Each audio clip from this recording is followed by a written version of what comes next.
Pots and containers are a magnificent way to maximise the space in a small garden.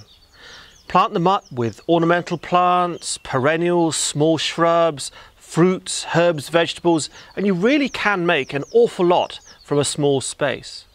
So let's get on and plant a container. Planting containers is just a matter of filling the container with compost, firming it down, making a hole, putting the plant in. Very straightforward.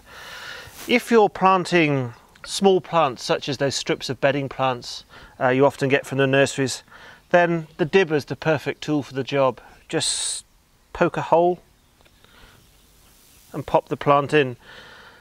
There are two types. This is the one with a curvy handle and this is the one with a straight handle, and the choice is whichever one you prefer to use. They both do exactly the same job. If you're working with a slightly larger container such as this lovely terracotta beast here, then a trowel is the best tool. Again, there's a whole range of different trowels available, but I like these two for container gardening. Both are perfectly designed. They have narrow blades.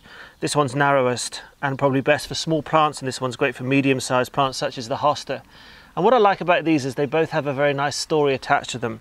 And I think it's lovely to have garden tools that aren't just garden tools. There's a story and a heritage to them, whether they're something that's been designed a couple of hundred years ago and are still perfect for everyday use today, or these that were designed by two famous gardeners. The one here in my right hand, the smaller one, was designed by Christopher Lloyd, that famous English gardener of Great Dixter fame. So it's the Great Dixter trowel.